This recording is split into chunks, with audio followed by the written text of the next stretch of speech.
All right, I'm working on an '02 Chevy Avalanche. Guy was telling me that he's driving along, brakes pedals started getting kind of stiff and locking up on him. All the lights came on the dash for the ABS, the brake warning light, everything else. He said he started smelling like burning, the brakes burning, and everything started locking up on him. So let's take this thing for a test drive and let's see what we got. And the one thing we got is a very slow cranking. Do that again. We're going to have to check that. That's not one of his complaints, but I'm definitely going to look at it because I'm sure he'll be back for that. All we have now is a service engine suit line on and the change oil. The pedal don't feel super hard, a little bit stiff, not too bad.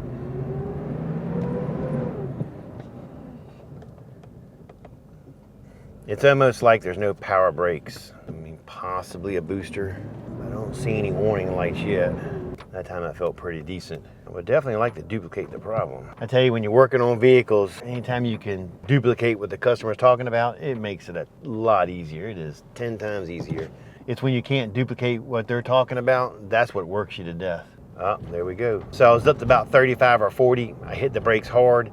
The yellow ABS light came on and the red brake light came on. So I'm not gonna cut the car off. Let me get it back. Let's throw the scanner on it and let's see what we got. He said it was locking up. He felt them locking up. I'm wondering if the ABS pump was kicking on and like locking it up, if that made any sense to you. And what I mean by that is I meant maybe the ABS pump was fully engaged, locking the wheels up when he was trying to go. All right, so you guys know me. I'm a Snap-on guy. I've been using the Snap-on scanners and the Zeus for as long as I've been in business. I just recently, a few months back, purchased the Autel. It's been a slow learning process with me. I'm gonna hook it to this one here, pull the codes, see what I can do, see what I can read. The difference between the Snap-on and the Autel that I can see is, like when you go to the Snap-on and you hook to it, it tells me this is what the specs should be. And I'm not sure if the Autel does that, because if it does, I haven't found it yet where that is. So I'm still kind of learning. In the comments below, if any of y'all use an Autel and you can kind of direct me and give me some guidance on it, I would love to have some. All right, let me get the Autel hooked up and let's see what I can find using the Autel. So on this one here that I purchased, I asked them, could I use it as a scope? They told me yes. I got it here. I didn't see any adapters with it. Called them back up and they said, well, that one can't be used as a scope. So I guess I kind of got screwed on that because I asked the guy, could I swap it out with another one? And he said, no, not right now. I guess because I opened it and used it or whatever, I don't know. But anyway, so if you're purchasing an Autel, just make sure you verify before you buy one that you can use it as a scope. This throttle body is cable driven, so it's this one here. It is under that 15,000 gross vehicle weight. Hit okay. One thing I like this one as opposed to the Snap-on is I like to look at the topology. I do like how that's set up. So let's read. We still have all the codes up, it looks like. So looking at it, we got 3 in the powertrain, 7 in the 4-3 wall. That may be the ABS. We have 2 in OnStar and 7 in the TRA. So let me look real quick. Let's see what this one is here. It says this module helps prevent wheel lockup during emergency braking by monitoring the wheel speed, thereby enhancing the vehicle handling stability. 3 sensors within the module are installed on different wheels, collecting data on real time and transmitting to the control module unit. This ensures that each wheel receives optimal braking force description under various road conditions. All right, just by reading that there tells me that what I did out there, I slammed on the brakes, the lights came on, and the pedal got a little bit stiffer. So I'm pretty sure he don't have a caliper stick in. He's gonna have something to do with this. So out of curiosity, the codes are electronic brake control module. We got a C0, 245, 241, 246, 252, 265, 251, and it looks to be a control valve, control valve. He just might have a bad body control module. That is a good possibility. What's this TRA? Electronic brake control module. Let me go back and look at this description for this one here. This module monitors the rotational speed of the wheels and road conditions automatically adjusting power distribution to prevent wheel slippage, wheel slip. This device is particularly effective on wet, muddy, snow. Okay, this one here, same thing. Control valve, control valve, control valve, control valve, motor relay circuit, and control valve. I didn't see motor relay circuit on this one here. Control valve, oh I did, it's on that one also. So basically this 4-3 wall and the TRA must work in conjunction with each other. Let me look and see what the powertrain has. Yep, misfire. I knew that was going to be there. Misfire, random misfire, and an evap. All right, let's do this. Let's go to the list. Let's go down to this one here. Now this is where it gets a little bit weird with me when I'm using the Autel, because I have trouble codes, live data, and special functions. So let's go to live data.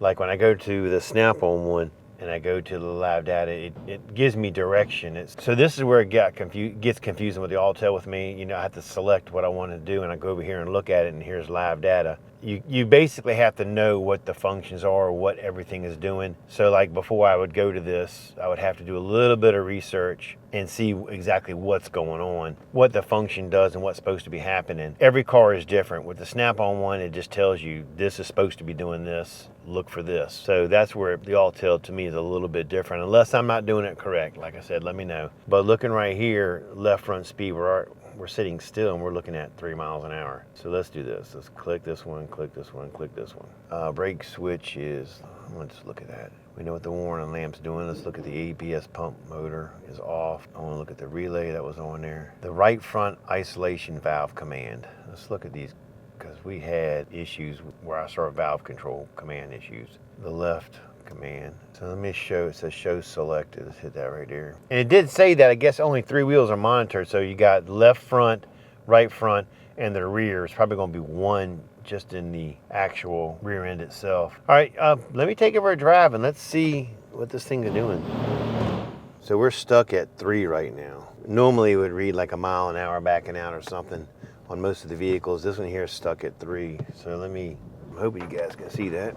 All right, we're at 6, 4, 3 again, 13, 14. So they're all reading about the same, except when I'm sitting at 0. That's saying 3 miles an hour. We're not going anywhere. Oh, hold on a second. So I hit the brake. My foot is off the brake, and we're barely creeping. Hit the brake. Yeah, this pedal is, so we're getting somewhere now. I'm hitting the brake and I let my foot off the brake and we're not going anywhere. You should be coasting, or just creeping. I think what's happening is I think that pump is actually, so the brake switch is on and it's off. What's the pump doing? The pump motor is off. It's like I'm holding the brake down. Definitely have something wrong with the wheel speed sensor. Oh yeah, this thing is, that's why he's smelling brake fluid, because as he's driving, this actual brake it's actually got some resistance on it, and it's probably heating up the pads and the rotors.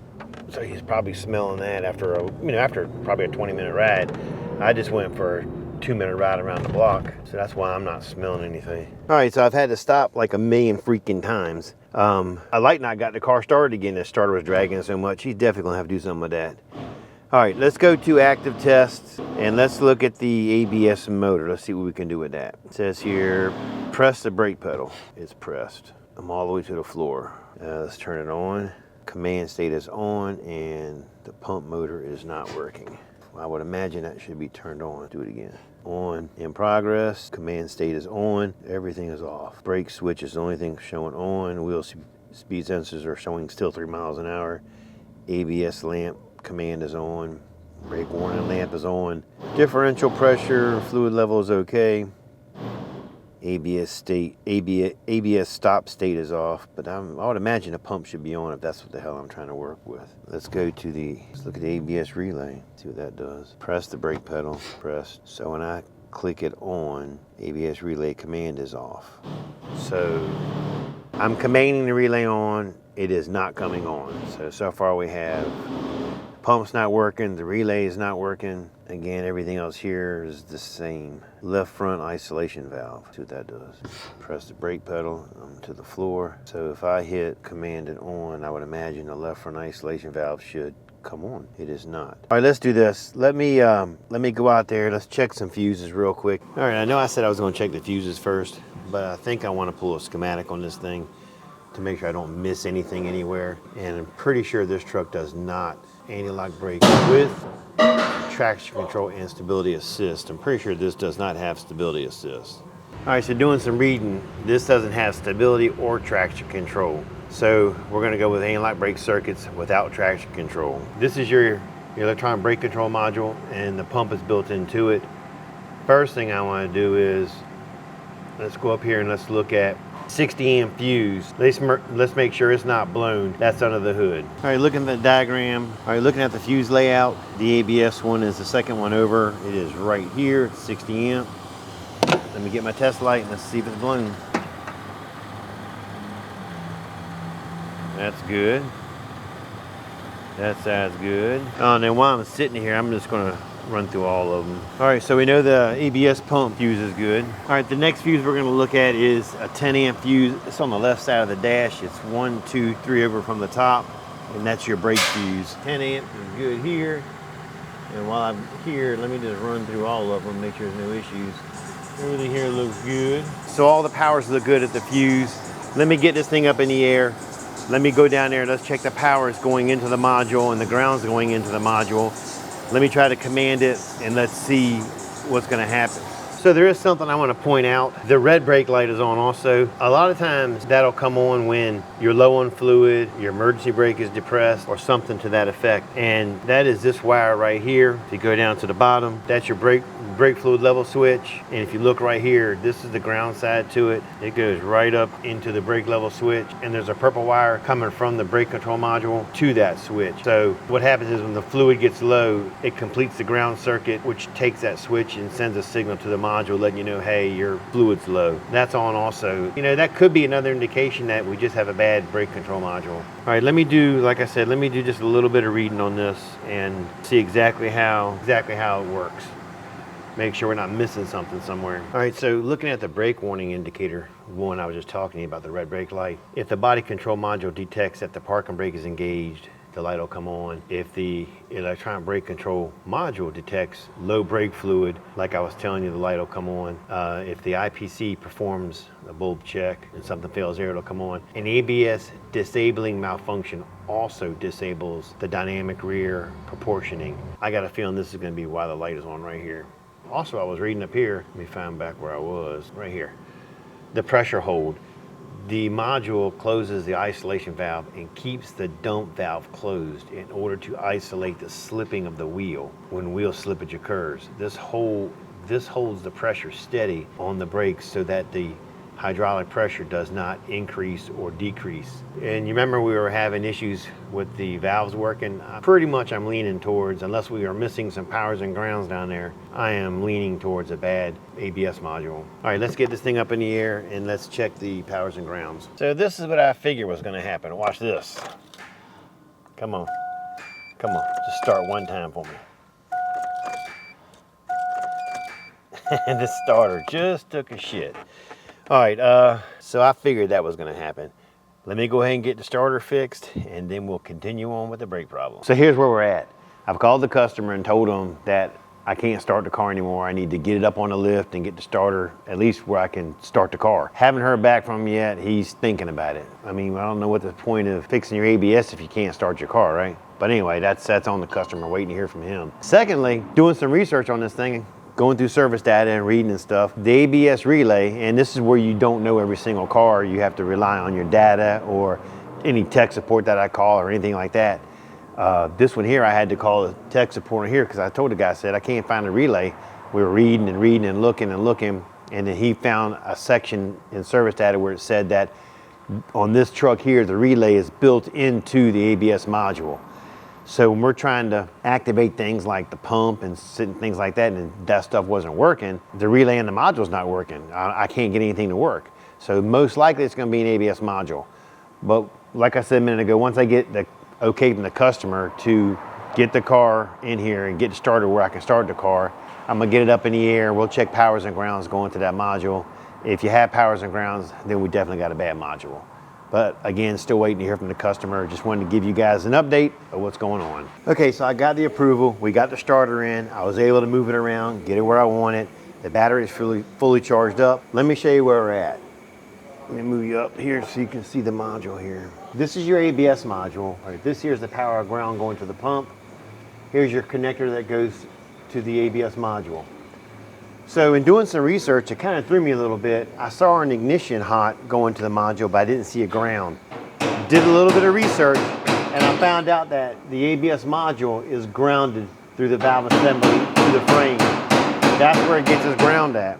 It says that a lot of times that's a failure point on these things. That's what causes all your problems. All right, so I've got the meter grounded to the chassis frame.